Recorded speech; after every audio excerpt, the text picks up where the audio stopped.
सभी साथियों को राम राम नमस्कार। उम्मीद करता हूं आप सभी बहुत ही बढ़िया होंगे। इस वीडियो में हम बात करने वाले हैं यूपी पुलिस में एक और नई भर्ती के बारे में, जिसमें आपकी एसआई यानी एएसआई की न्यू वैकेंसी का नोटिफिकेशन रिलीज कर दिया है, जिसमें कुल मिलाकर टोटल 921 पद निकाले गए हैं। यानी कि असिस्टेंट सब इंस्पेक्टर और सब इंस्पेक्टर की न्यू वैकेंसी का नोटिफिकेशन आपका आ चुका है। पूरी जानकारी आप सभी को इस वीडियो में मिलने वाली है, तो वीडियो को आप लास्ट तक ध्यान से जरूर देखें। और वीडियो पसंद आए तो प्लीज वीडियो को लाइक शेयर करके चैनल को सब्सक्राइब कर लें और बेल आइकन पे प्रेस कर लें, ताकि फ्यूचर में आने वाले हर एक जॉब अपडेट का नोटिफिकेशन आपको सबसे पहले मिलता रहे। साथ ही में आप हमारे टेलीग्राम चैनल से कनेक्ट हो सकते हैं, ताकि हर एक पीडीएफ या नोटिस आप सभी को वहां से रेगुलर सबसे पहले मिलता रहे। अब चलते हैं आपके नोटिस की तरफ और आप सभी को इस भर्ती के बारे में सारी चीजें क्लियर कर देंगे। इसके लिए क्या क्या क्वालिफिकेशन क्राइटेरिया चाहिए, कितनी एज होनी चाहिए, वो सारी चीजें आप सभी को अभी इस वीडियो में क्लियर हो जाएगा। तो यहाँ पे बढ़ते हैं आगे। तो सबसे पहले आप नोटिफिकेशन देख सकते हैं। नोटिफिकेशन आपका अभी थोड़ी देर पहले ही वेबसाइट पे अपलोड किया गया है, देख सकते हैं। दिसंबर 2023 उत्तर प्रदेश सरकार, उत्तर प्रदेश पुलिस भर्ती एवं प्रोन्नति बोर्ड के द्वारा ये जारी किया गया है। तो यहाँ पे देख सकते हैं ये विज्ञापन एवं अन्य सुसंगत सूचनाएं बोर्ड की वेबसाइट पर उपलब्ध रहेंगी, कृपया समय सारणी देखें। यहाँ पे आप देख सकते हैं उत्तर प्रदेश पुलिस उप निरीक्षक गोपनीय और पुलिस सहायक उप निरीक्षक लिपिक एवं पुलिस सहायक उप निरीक्षक लेखा के पदों पर सीधी भर्ती 2023। तो ये नोटिफिकेशन आपका इसलिए जल्दी से जल्दी जारी कर दिया है, ताकि आपकी उम्र की गणना 1 जुलाई 2023 से की जा सके। तो आपका नोटिफिकेशन यहाँ पे रिलीज हो गया, क्योंकि जिस वर्ष आपकी विज्ञप्ति जारी होती है उस वर्ष के 1 जुलाई से आपकी उम्र की गणना होती है। तो ये चीज तो क्लियर हो जाएगी कि यहाँ पे उम्र की गणना 1 जुलाई से आपकी की जाएगी। तो यहाँ पे आप सभी देख सकते हैं कि उत्तर प्रदेश पुलिस में पुरुष एवं महिलाओं के लिए उप निरीक्षक गोपनीय, पुलिस सहायक उप निरीक्षक लिपिक एवं पुलिस सहायक उप निरीक्षक लेखा, यानी कि ये तो आपकी एसआई वाली वैकेंसी रहेंगी गोपनीय, और बाकी का यहाँ पे एएसआई लिपिक और एएसआई लेखा की वैकेंसी यहाँ पे निकाली गई है, जिसके लिए महिला एवं पुरुष दोनों कैंडिडेट अप्लाई कर सकते हैं। अब यहाँ पे सैलरी आप देख सकते हैं। अगर आप एसआई की वैकेंसी सैलरी की बात करेंगे तो 9300 रुपए से लेके यहाँ पे आप सभी देख सकते हैं 34,800 आपकी सैलरी आती है, और आपका ग्रेड पे रहता है 4200। वहीं पे अगर आपकी एएसआई की जो वैकेंसी है, एएसआई की वैकेंसी के लिए आपका ग्रेड पे रहेगा 2800। तो ये आपकी सैलरी रहेगी। साथ ही में अगर हम बात करें तो जो आपकी एसआई यानी सब इंस्पेक्टर गोपनीय वाली वैकेंसी है वो है 268। साथ ही में यहाँ पे एएसआई लिपिक वाली यानी लिपिक वाली जो वैकेंसी रहेंगी वो रहेंगी 449, और साथ ही में आप सभी की एएसआई लेखा वाली वैकेंसी रहेंगी 204, और टोटल नंबर ऑफ वैकेंसी हो जाती है 921 आपकी वैकेंसी निकाली। बता दें कि इस वैकेंसी के सिलेबस के अकॉर्डिंग यहाँ पे आप सभी के लिए 2 बुक मैं सजेस्ट कर रहा हूँ, जो कि आपके लिए वन ऑफ द बेस्ट रहेंगी इसके एग्जामिनेशन को क्रैक करने में। तो यहाँ पे आप सभी को बता दें कि ये आप सभी को एक समान हिंदी की बुक मिल जाती है, जो कि किरण पब्लिकेशन की आती है।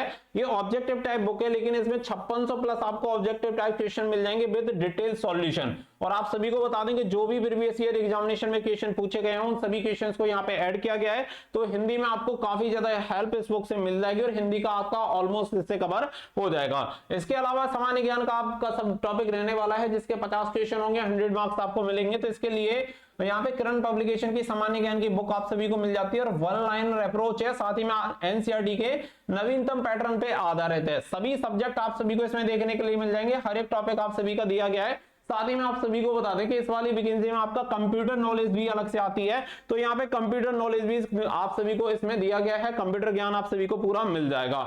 सबसे अच्छी बात यह है कि इसे नोट्स की तरह तैयार किया गया है, डबल कलर में ये बुक आपको मिलती है। जो भी इंपोर्टेंट फैक्ट्स हैं उन्हें हाईलाइट कर दिया गया है, और जो भी प्रीवियस ईयर में पूछे गए हैं उन्हें स्टार करके रीमार्क किया गया है, जिससे कि आप सभी को इंपोर्टेंट चीजों के बारे में पता चल पाए। तो one of the best book आप सभी के लिए रहेंगी, जिसका लिंक मैंने वीडियो के डिस्क्रिप्शन में दे दिया है। वहां से जाके आप इन बुक को ऑर्डर कर सकते हैं, और अपनी ये एसआई और एएसआई वाली वैकेंसी की तैयारी को और भी बेहतर बना सकते हैं। तो फटाफट से जाके आप इन बुक को ऑर्डर कर लें। ये देखो पोस्ट जो आपकी रहेगी वो सब इंस्पेक्टर की पोस्ट रहेगी, लेकिन काम आपका बाबू वाला रहेगा। यानी कि आप ऐसा समझो कि ऑफिस में बैठ के आपको काम करना है, सब इंस्पेक्टर के लिए भी और सेम एएसआई के लिए भी। तो यहाँ पे आपका जो काम रहता है वो ऑफिस वर्क रहता है, आपके पास फील्ड वर्क नहीं रहता। जैसे थाने वगैरह में आपको इस तरीके की पोस्टिंग नहीं मिलती कि आपको फील्ड में जाके काम करना हो। तो इस तरीके की यहाँ पे जॉब रहती है, जिसमें टोटल आपकी कैटेगरी वाइज वैकेंसी बता दी गई है कि कौन सी कैटेगरी में कितनी कितनी वैकेंसी है। तो आप सभी की वैकेंसी यहाँ पे देख सकते हैं। यहाँ पे जो आपकी जनरल, ईडब्ल्यूएस, एससी, एसटी सभी की जो वैकेंसी का डिटेल्स है वो यहाँ पे आप सभी को देखने के लिए मिल जाएगी। साथ ही में आप सभी को ये पहले ही क्लियर कर दिया गया है कि ये वैकेंसी मेल एंड फीमेल के लिए निकाली गई है। और ऑनलाइन एप्लीकेशन डेट की अगर हम बात करें तो 7 जनवरी 2024 से इसके ऑनलाइन एप्लीकेशन फॉर्म स्टार्ट होंगे। और अगर हम बात करें कि आवेदन शुल्क जमा करने की जो तिथि रहेगी वो रहेगी 28 जनवरी 2024 और शुल्क समायोजन एवं आवेदन में संशोधन यानी करेक्शन की जो डेट रहेगी वो रहेगी 30 जनवरी 2024। तो इस तक आप इसके लिए फॉर्म अप्लाई कर सकते हैं और इस डेट से आपकी ऑनलाइन एप्लीकेशन फॉर्म स्टार्ट हो जाएंगे। आवेदन शुल्क की अगर हम बात करें तो 400 रुपए रहेगा, किसी भी कैटेगरी से बिलोंग करें, जनरल, ईडब्ल्यूएस, एससी, एसटी, कोई फर्क नहीं पड़ता, 400 रुपए आपको यहाँ पे फीस पे करनी होगी। अगर यहाँ पे हम बात करें तो आगे कुछ और इन्फॉर्मेशन आप सभी को दी गई है। अब चलते हैं शैक्षणिक अर्हताओं की तरफ कि यहाँ पे क्वालिफिकेशन क्या चाहिए। तो देखो, अगर आप सब इंस्पेक्टर गोपनीय के लिए अप्लाई करना चाहते हैं तो यहाँ पे आपके पास क्वालिफिकेशन होनी चाहिए। सबसे पहले बात तो यहाँ पे आप ग्रेजुएट होने चाहिए, यानी कि बीकॉम, बीएससी या कोई भी आपने डिग्री ले रखी है, आपके पास डिग्री यहाँ पे होनी चाहिए तो आप इसके लिए अप्लाई कर सकते हैं। साथ ही में यहाँ पे में देखेंगे तो यहाँ पे आपको बोला गया है कि यहाँ पे आपको 25 शब्द प्रति मिनट की गति से हिंदी टंकन, तो यहाँ पे आपको यहाँ पे टाइपिंग भी आनी चाहिए और 25 वर्ड पर मिनट की स्पीड आपकी होनी चाहिए हिंदी की। साथ ही में आप सभी देखेंगे तथा कम से कम 30 शब्द प्रति मिनट की गति होनी चाहिए अंग्रेजी में, यानी अंग्रेजी की टाइपिंग आपकी होनी चाहिए। यहाँ पे क्लियर आप सभी को बोला गया है कि कितना होना चाहिए कि 30 शब्द, तो यहाँ पे दोनों आपकी हिंदी और इंग्लिश तथा बोला गया है तो दोनों हिंदी और इंग्लिश आप सभी की होनी चाहिए। साथ ही में यहाँ पे आपको शॉर्ट हैंड भी आना चाहिए, यानी कि जिसे आप स्टेनो के नाम से जानते हैं,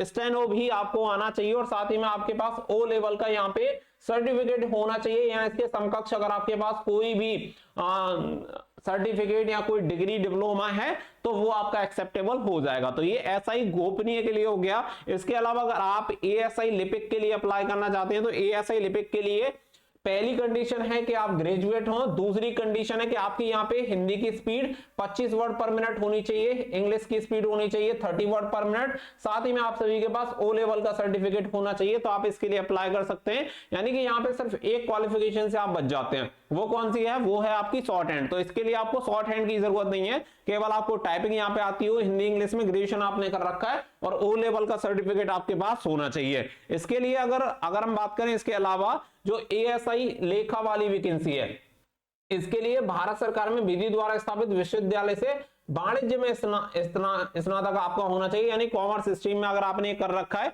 तब आप इसके लिए अप्लाई कर सकते हैं। साथ ही में यहाँ पे हिंदी की जो टाइपिंग स्पीड होनी चाहिए 15 वर्ड पर मिनट आपकी होनी चाहिए, प्रति मिनट की आपकी स्पीड होनी चाहिए। साथ ही में ओ लेवल का सर्टिफिकेट भी आपके पास होना चाहिए। तो आप इस वैकेंसी के लिए एएसआई लेखा वाली वैकेंसी के लिए अप्लाई कर सकते हैं। यहाँ पे कुछ और भी डिटेल्स आप सभी को क्लियर कर दी गई है कि यहाँ पे जो अपियरिंग वाले कैंडिडेट हैं, यानी कि जो अभी ग्रेजुएशन में हैं, जिनकी ग्रेजुएशन कंप्लीट नहीं हुई है, वो कैंडिडेट इसके लिए एलिजिबल नहीं है। यानी कि आज की डेट में आपके पास जिस दिन आप फॉर्म अप्लाई करें उस दिन आपके पास पासिंग सर्टिफिकेट होने चाहिए, तभी जाकर आप इसके लिए अप्लाई कर सकते हैं। इसके लिए डिग्री भी आपकी मांगी जाती है, तो याद रखिएगा कि इसीलिए यहाँ पे अपियरिंग वाले कैंडिडेट इसके लिए अप्लाई नहीं है। यहाँ पे कुछ अधिमानी अर्हता दी गई है जिससे कि आपको प्रेफरेंस मिल जाती है।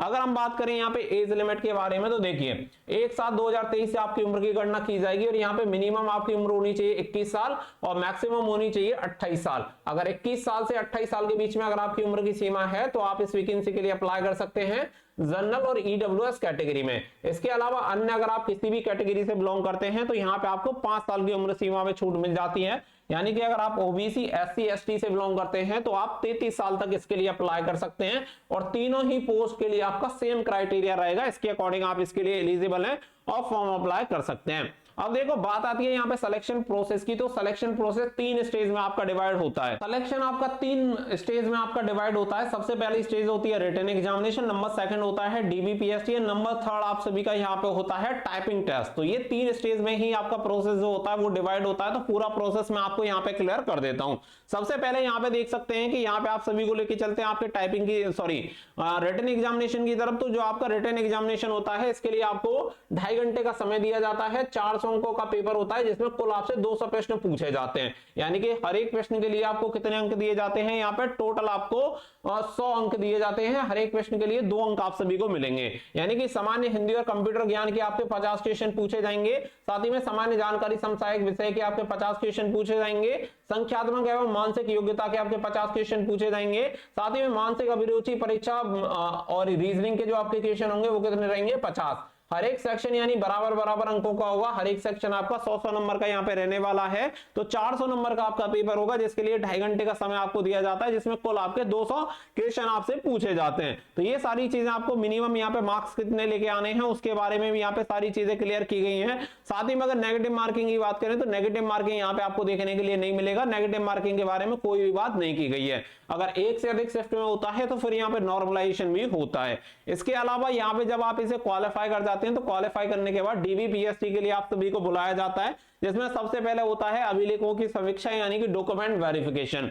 डॉक्यूमेंट वेरिफिकेशन में जो कैंडिडेट सही पाए जाते हैं, फिर इसके बाद आपकी होती है यहाँ पे पीएसटी, जैसे फिजिकल स्टैंडर्ड टेस्ट के नाम से जाना जाता है। तो पीएसटी में अगर हम बात करें तो देखो, अगर आप सामान्य अन्य पिछड़ा वर्ग या अनुसूचित जाति के पुरुष अभ्यर्थी हैं तो इसमें लंबाई आपकी होनी चाहिए 163 सेंटीमीटर। ठीक है, 163 सेंटीमीटर कैंडिडेट इसके लिए अप्लाई कर सकते हैं। अगर आप एसटी कैटेगरी के पुरुष कैंडिडेट हैं तो आपकी लंबाई होनी चाहिए 156 सेंटीमीटर, तो आप इसके लिए अप्लाई कर सकते हैं, यानी कि यहाँ पे आपको 7 सेंटीमीटर की छूट मिल जाती है। इसके अलावा अगर हम सीना की बात करें तो सीना जो आपका होना चाहिए एसटी कैटेगरी को छोड़ के नॉर्मल जो आपका सीना होना चाहिए 77 और फुलाकर होना चाहिए 82 सेंटीमीटर। अगर आप एसटी कैंडिडेट हैं तो एसटी कैटेगरी के लिए 75 से लेके 80 सेंटीमीटर तक सीना आपका होना चाहिए। अगर महिलाओं के लिए बात करें तो देखिए, महिलाओं के लिए आप यहाँ पे देख सकते हैं, महिलाओं के लिए जो लंबाई होनी चाहिए 150 सेंटीमीटर होनी चाहिए सभी कैटेगरी के लिए। केवल एसटी को छोड़ के अगर आप एसटी कैटेगरी की महिला हैं तो 145 सेंटीमीटर आपकी लंबाई होनी चाहिए। तो ये है इसका क्राइटेरिया। साथ ही में महिलाओं के लिए न्यूनतम वजन जो निर्धारित होता है वो 40 केजी आपका वजन होता है। बाकी का टाइपिंग वगैरह के लिए मैंने ऑलरेडी आप सभी को बता दिया कि टाइपिंग कितनी होनी चाहिए। और शॉर्ट हैंड आप सभी का एसआई वाली जो लिपिक वाली वैकेंसी है गोपनीय वाली, उसमें आपका मांगा गया है, तो उसके लिए आपके पास यहाँ पे क्लियर बोल दिया गया है कि आप सभी के पास शॉर्ट हैंड भी आपको आना चाहिए, स्टेनो भी आपको आना चाहिए। ये हो गई पूरी डिटेल। यहाँ पे आप सभी देख सकते हैं कि चयन तथा अंतिम योग्यता सूची यहाँ पे क्लियर देख सकते हैं कि ऐसे अभ्यर्थी जिन्होंने कंप्यूटर टंकन परीक्षा उत्तीर्ण की है